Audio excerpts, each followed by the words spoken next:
Just realized my can of sparkling water is empty as we begin Sunrise Extra. Probably. What flavor? Raspberry? This was raspberry lime. I get all the flavors just so I don't get sick and tired of one, because we buy 5 cases of these a week. Literally 5 cases of sparkling water a week. It tastes like just bad soda. It's a hint of a flavor. What does your dentist think I don't of that? get it. Dentist says there's nothing wrong with that. Really?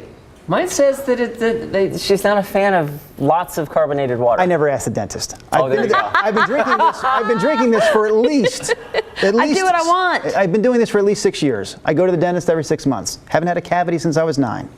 Every time it's the same thing. Teeth look good. It's that good Philly water you grew up with. It must have been. So I didn't ask about this, but so far no damage done. That's not what we're talking about today on Sunrise Extra. We're talking about the thing we saw maybe an hour ago. Yeah. I know some of you will be watching this later in the day, but if you're watching this live, we were watching live that space launch earlier this morning, and Brenda, Chris, and I all like this. The New Shepard.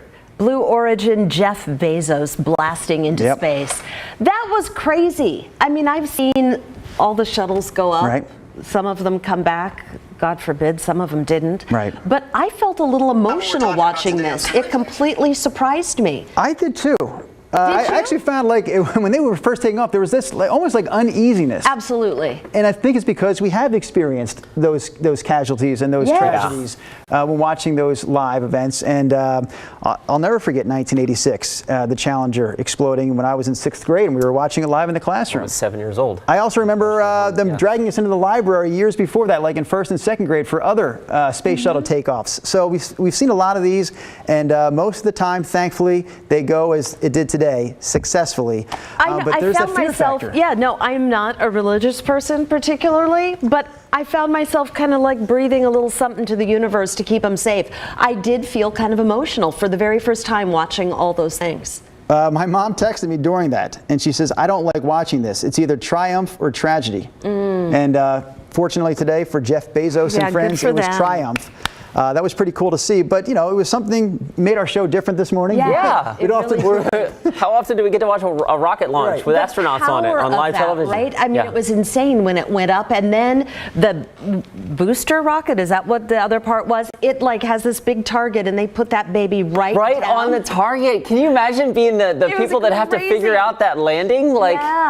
And it was there. It wasn't NASA. This is a private enterprise, but that mission control was equally impressive to me. It was landing that thing right on the bullseye after setting it up. Basically 62 miles, or almost. For the booster, obviously the ship went up 62 miles and then right on the dot. No, to me, if you're talking about a singular moment, to me that was the most amazing moment. It's not going to land right on that bullseye. Yes, it is. Actually, it didn't. It was just a little delay. Come on now. The judge watching Olympic diving. I know, right? Exactly. That toe was pointed a little bit. Don't get 9.4. So that brought us to thinking. What are some of the coolest moments you've ever seen live on TV? I mean, we could broaden this and say live in person, but I thought since this was a TV moment for most, let's keep it to the television set. And I'd rather not talk about some of the tragedies we've seen live on TV, because we were hoping to make this more of an up show, and not a down show. So it's coolest moments, things you'll never forget, things that inspired you, and things that years later you still remember vividly from when you watch them live on TV. Isn't that terrible? Most of the things that stick with you are kind of the downer ones. It's oh my gosh, I remember that when this happened. There's just a whole lot of psychology behind that, right? So yeah, that's what we all need to consciously work on together we have to work at it. I'm the Googler of the bunch. I'm what has happened? So much has happened. How do you remember it all? So I started Googling these lists. And these news events that happened, the first one that popped up, I'm I completely forgot about that. And it was the Balloon Boy hoax back in 2009. Do you remember that? It was carried live on TV everywhere. And there was this family, I don't even remember where they were from, but they claimed that their 6-year-old son had gotten in this weird kind of helium balloon thing and took off, and he was trapped. And the National Guard was following it, police were following it. They had their whatever kind of aircraft up there. What did it wind up being? It ended up being a hoax. The family staged the whole thing. The kid was in their attic the entire time, and they wanted to have some publicity and then possibly a reality show. But it was like everybody was terrified for this 6-year-old in the balloon, and it turned out to be a hoax. I honestly, Brenda, not that I don't remember any of that. I remember sort of a balloon boy story. I remember that phrase. None of those details. Yeah. It was and that's wild. just 12 years ago. Yeah, I Where remember was watching that. Why do I Well, 12 years that? ago, then you add last year, which was 10. So that's 22 years ago. You know what I mean? Lots happened in the last. Yeah, no, the last year wiped away a lot of memories. Yeah. You're right. Oh, our producer, this is another Yes. good one. Brian, our producer, says Super Bowl Janet Jackson, things happened. The famous wardrobe malfunction. Yeah. I was not watching that Super Bowl when the halftime show, Justin Timberlake. Right. Yeah. I was. It was. I want to say it was. Did you just touch me while I was trying to touch myself? I meant to. I was trying to think. I was closing my eyes to think. I believe That's a nice pocket square you got there, Drew. I believe it was Patriots against the Carolina Panthers. It was that Super Bowl, like 2003-ish, maybe January or February of 04. But anyways, I was definitely watching that game live at my friend Michael Simpson's house, but not glued to the TV at the halftime show. I usually leave during the halftime show. I'm into the game and just kind of walk away, and maybe that's where you go socialize or eat during the halftime show. And it was like, Drew, get in here! What? Oh my gosh, you just missed it. What? Janet Jackson and a lot over. Oh man. Is that exactly what he said? Well, that's my Okay. Something paraphrase. People are weighing in on the stream. Good morning to all of you. Veronica, she said the positive was watching the Berlin Wall fall. Oh, yeah, when that was being torn down. Yes. And then Christy Shirk says the Beatles on Ed Sullivan. Girl, you're going old school. Yep. That was huge. I remember Sheila. that clip. Oh, sorry, that's okay, but I mean, you didn't see that live. I didn't see that live, the Beatles and Ed Sullivan. But I remember like that, we got a really big show. Ladies and gentlemen, the Beatles. I did see the Jackson 5 on Ed Sullivan. Oh. That I did see. Sheila Speck got up early enough to watch. Very impressive. Oh, yeah, she was talking about this morning. She did watch when the first astronaut walked on the moon, Neil Armstrong, in 1969. Yeah. I was wondering who in our stream would come up with a Uranus joke this morning, and I figured it would have probably been Willie Huey, our faithful viewer from West Lynn. It's not Uranus? No, I think Willie's pretty confident it's Uranus. He said, nice to see Bezos heading to the edge of space instead of spending all of his time in the aforementioned planet. Thank you, Willie, for your contribution, The last as always, planet to from the Sunrise sun. Extra. Oh, Michelle Lorraine says, what about when the Red Sox broke the curse? Yes. Oh, yeah. 2004. Yep. Yeah. There's a great ESPN documentary. It was a 30 for 30, and I forget what they titled it, but it was all about the Red Sox coming back. What people don't remember, in the series before that, the American League Championship Series. That was the series. They went down 0-3. So the Red Sox are down 0-3 to the Yankees. Season's over. The Yankees were very good back then. They came back and won 4 straight against the Yankees, which was unheard of. I don't think any team had ever come back from 0-3 before. And then they swept the Cards. And then they swept the Cards, and the World Series was sort of anticlimactic, but it happened. It was awesome. Isn't that wild? Yeah, very cool.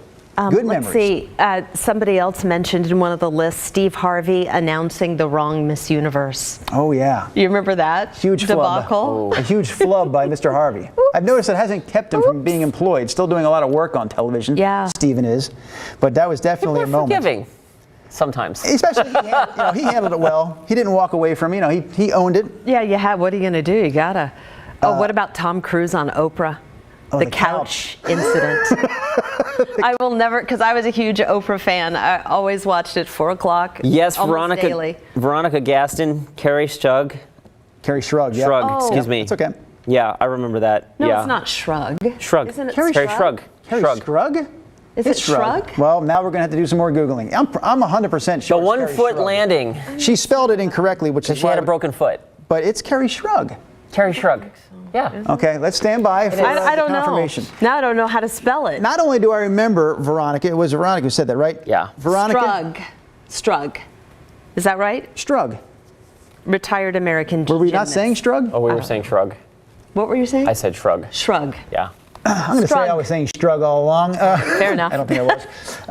Kerri Strug, not only do I remember her landing that, and I think I was at the Jersey Shore when that happened. We were on vacation, Summer Olympics, always near that Jersey Shore summer vacation time, and I saw Kerri Strug stick that landing on one foot. It's amazing. And then she was like, hoisted by her coach, and teammates came celebrating. It was an awesome moment for USA Gymnastics. And then I remember her showing up the next season on Beverly Hills 90210 with a special guest appearance. Oh, I don't remember that at all. Yeah, it was sort of forgettable, but I do remember it. She had that squeaky voice, remember? I mean, she was, even in her early 20s, she still had that 8, 9, 10-year-old voice. Tiny girl with a whole load of courage. Yes. Oh, my goodness. One of the best Olympic moments for the United States ever, no doubt about it. Looking. No, thanks, Mom. Oh, Renee Robertson says, anytime I can watch Rafael Nadal live tennis is a thrill for me. You want to go ahead and read Linda McGinnis's comment this morning? Hi, Mom. In Philadelphia is watches us daily. She says happy birthday to her son. There you 3,000 go. miles away. Yes, I was born on the anniversary of the landing of the moon. So that's my claim to fame. And you've always kind of remembered that, or because honestly, until the 50th anniversary 2 years ago, I don't think I would have been able to tell you when exactly that anniversary date is. But now I always remember it is in late July. So, and now I know it's on your birthday. I just happen to remember that. What are you going to do for your birthday today? Anything big? Cook dinner. Hope the kids don't throw it on the floor. Hope to get them cleaned up in time so that we actually get to bed on time. It's one of those. It's one of those non-memorable birthdays in between other memorable birthdays. So yeah, it's hard to make it about you. Yeah. You've got those little ones at home. Did you want to explain to this viewer, Brenda, what exactly Tom Cruise did? Because Debbie Debs, great name by the way, Debbie Debs. Debbie Debs watching this morning says, what did Tom Cruise do? He was on Oprah, and he was talking about Katie. What's his wife's name? Katie Holmes. Katie Holmes. Thank you. Right, so Tomcat. Tomcat, exactly, because he was a big deal, and they got together, and that romance was huge. But he was kind of coy up until this point, and he just went crazy. Can you show us? Oh, geez. Oh, I was hoping you could. I don't want you to do that now because you're on wheels, the Thank chair. You. But oh, good. Oh, that's even better. The director is looking for the video, but he jumped up on That's Oprah's what that was. couch. Yes. And Now he I was remember. freaking out about how much he loved Katie Holmes.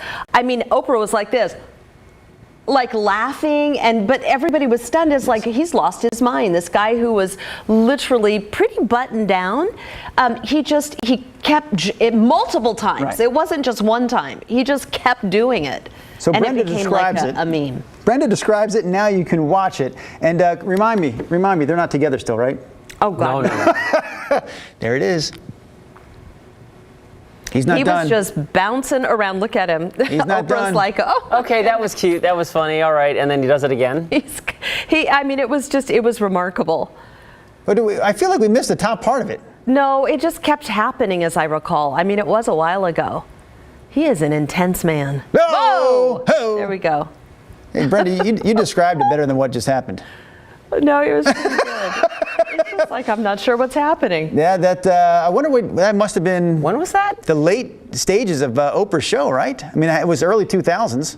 Because he wasn't with Katie. I just remember him. He wasn't with Katie Holmes in the 90s. All right, there we go. Thank you, Director Brian and Producer Brian. We have two Brians working behind the scenes on the show for pulling up that video for us this morning. I know, that's awesome. And now Debbie Debs knows exactly what Tom Cruise did there on the Oprah show. And Debbie Debs says, thank you. I would have loved to have seen that. Now you did see it, Debbie. Do you see Willie Huey's? Yeah. That's a good one. He's talking about you. Yeah. I don't remember this. Big shout out to Drew Carney. You giving away free ice cream and somebody asking if it was vegan? Man, we gave away so much food over the course of so many years during the show back on the Out and About segment. But I remember one time, so Willie's talking about a time that he remembers where I had ice cream in my hand. And when I went up to the second person with free ice cream, they said, is it vegan? And he claims that I was shocked into silence. That's so Portland. I couldn't believe someone was turning down free ice cream. I remember walking up to a woman with a cheeseburger and she telling me that she was vegan. Like I was like, hey, try this burger for her. She's like, I can't. I was like, sure you can. It's fine. It's we're all friends here. Just do it. She goes, I can't. I said, why can't you? I'm vegan. Oh. And I said, well, would you like to stop for a moment? Stop being vegan for a moment.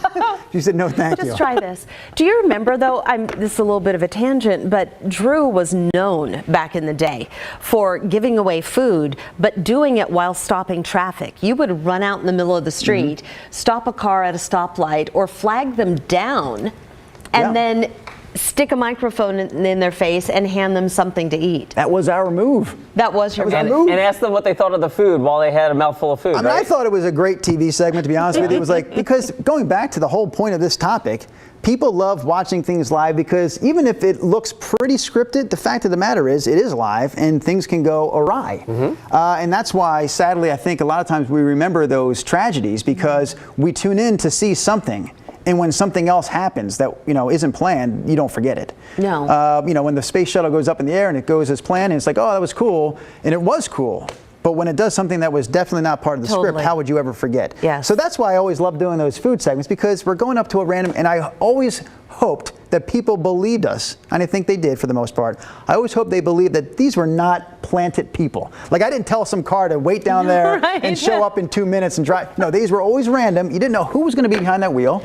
No. What they were going to say. It could have been completely inappropriate for TV, but we took the risk, and it always, in my opinion, worked out pretty okay. And our bosses never knew what you were going to do because they were not happy liability-wise that you were running out in the middle of the street. It broke my heart the day they said, don't do that anymore. Well, there was that, and there was also a true story. Oregon State police officer called the newsroom and said, I'm watching this segment right now with Drew on Northwest 23rd, literally throwing himself in front of cars and getting them to stop so we can give away food, and he can't do that. He needs to stop doing that. Oh, I never heard that story. Our news director at the time, Rick Jacobs, called me into the office after he goes, so he said part of it was he knew the state police officer. So he said, and he goes, he was kind of kidding, but I also know he's kind of not. And that's where it kind of went away. That's where the segment went away. Safety first. I didn't completely bury it, but I stopped running out and stopping cars like dead on. I would try to catch them on a corner. Oh my goodness. Where they had already stopped. Our director, Brian Matthews, says what he remembers, Mary Lou Retton, Perfect 10 in 1984, I think. I think you're right, Brian. It was. That's good. Rick Raley says the moon landing. He remembers that one too. I was telling you, did we mention earlier Live Aid? I think I just said that to you behind the scenes. Yeah. For some reason, that always sticks out to me as a live event that happened on TV that I'll never forget. And I think because Chris and I, if you don't know, we're both from the Philadelphia area. And Live Aid back in 1985, the summer thereof, was a big event to raise money for people who were starving in Africa. And it was 2 venues, London and Philadelphia.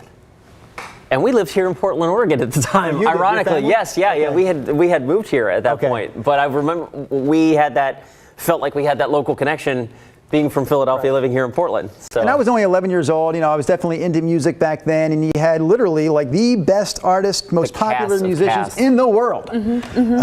Bruce, Brian Matthews, our director, saying Bruce. I remember Phil Collins made history because he was the only one of all those artists who performed that day on 2 stages on 2 continents. So he performed in London in the morning, hopped on a flight, flew over to Philadelphia, and performed in Philly that night, which was pretty incredible. That's awesome. But just a really cool summertime memory from the summer of '85. Oh my gosh, here's one from 2009.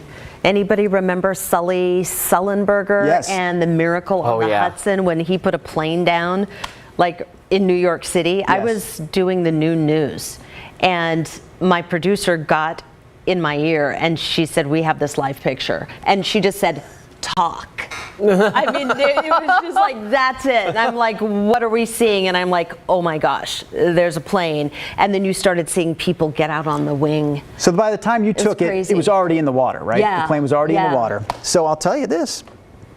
Another story. We were just back on the East Coast last week. I drove from Philly to Boston to see a Philadelphia Phillies Red Sox game at Fenway Park, which I had never been to. That's a long drive, friend. I thought it was 5.5 hours. It was 7:15. 7 hours and 15 minutes. If I had known that, I wouldn't have done it because then I had to come back. And we were only on the East Coast for about 4.5 days. Anyways, driving from Philly to Boston, we went right through New York City with my sons, and we drove over the George Washington Bridge, and there it is, the spot where that plane landed, right there in the Hudson. So we're crossing the Hudson on the George Washington, and my sons were way into that movie about 2 years ago. Yeah. As 11-year-olds, they got way into Sully's story, and I'm like, guys, look out the window. That's the spot. They're like, what? I was like, that's the spot where Sully landed the plane. And to see it, to just see that body of water with the city surrounding it and imagining a plane, a huge plane sitting there right then and there, it's just mind-blowing. Yeah, no, that is. He is amazing. We do have a suggestion from one Veronica Gaston, who often chimes in on our show. Since we brought up vegans and gluten-free foods this morning, she says, for gluten-free and vegan, sinful confections, I'll say it again, sinful confections is yummy, she says. They're at the Thursday Market in Portland by OHSU, right along the waterfront there. So the South Waterfront, I believe you mean, Veronica. Very cool. Always Willie, did you really hang out downtown in the square on Friday morning, sometimes praying that Drew would be there with food? I don't believe half the stuff Did you ever show up at the square? Am I totally blanking on that? Is your name really Willie? I appreciate everything Willie says. I appreciate all of his contributions. But, so Willie's a big player, I guess, on the Westland community page. I don't know if that's a Facebook thing, but my wife is on it. I'm not on it, Willie, to be honest with you. But she says, when I mentioned him before at home, there's this guy that contributes all the time to Sunrise Extra. He actually offered one time to do some electrical work at my house during the Christmas time, during Christmas season. Anyway, she goes, Willie Huey? That's his name? She goes, he's the guy that's always on the Westland community page. She says you're very funny, by the way, Willie. You're funny there, you're funny here. Thank you for always contributing. Oh my goodness. What else do you remember? How are we forgetting the greatest moment ever in the history of sports? Well, tell us about it. I was just going to tell the world, remind the world about the greatest play in football history, the Philly special. Oh, you were watching that live, obviously. Yeah. This is the Super Bowl 3 years ago. Yeah. Eagles Patriots. How are you not? How's that not one of your memorable? Yeah, I don't know why, but now that you've mentioned it, yes. Down, distance, situation, play call, dialing it up. No, that was okay. Brenda's like, all right, I'm done with the sports. Sorry. So bored. We digress. That's all right. Honestly, that was a great moment for Philly sports fans, no doubt about it. And I would say one of the best Super Bowls ever played. That I watched from start to finish on TV because I cared about the team that was playing that day. It's so weird how many Philly people we have in the newsroom. Producer Brandon, also huge Philadelphia Eagles. I think a lot of like the other Philly fans are those that just felt sorry for Philadelphia for so long for losing. We got a lot of bandwagon fans that year. You know, I was trying, as you're talking, I know what the time is. I know we have to wrap it up. I was hoping I could drum up in my mind one more amazing moment that happened on TV live that I saw with my own 2 eyes. And the only thing I can think of, I mentioned this before, I just happened to turn on the TV about 3 minutes, with 3 minutes left in a baseball game between the Dodgers and the A's in 1988. And I was 14 years old. And anyways, I tuned this game in at the moment Kirk Gibson is walking up the home plate. And I don't care about the game necessarily. I don't care who wins. I'm not a Dodgers or A's fan. Kirk Gibson limps up to home plate, and the drama starts to unravel there on TV. And the announcer talking about, oh, he can barely make it to home plate.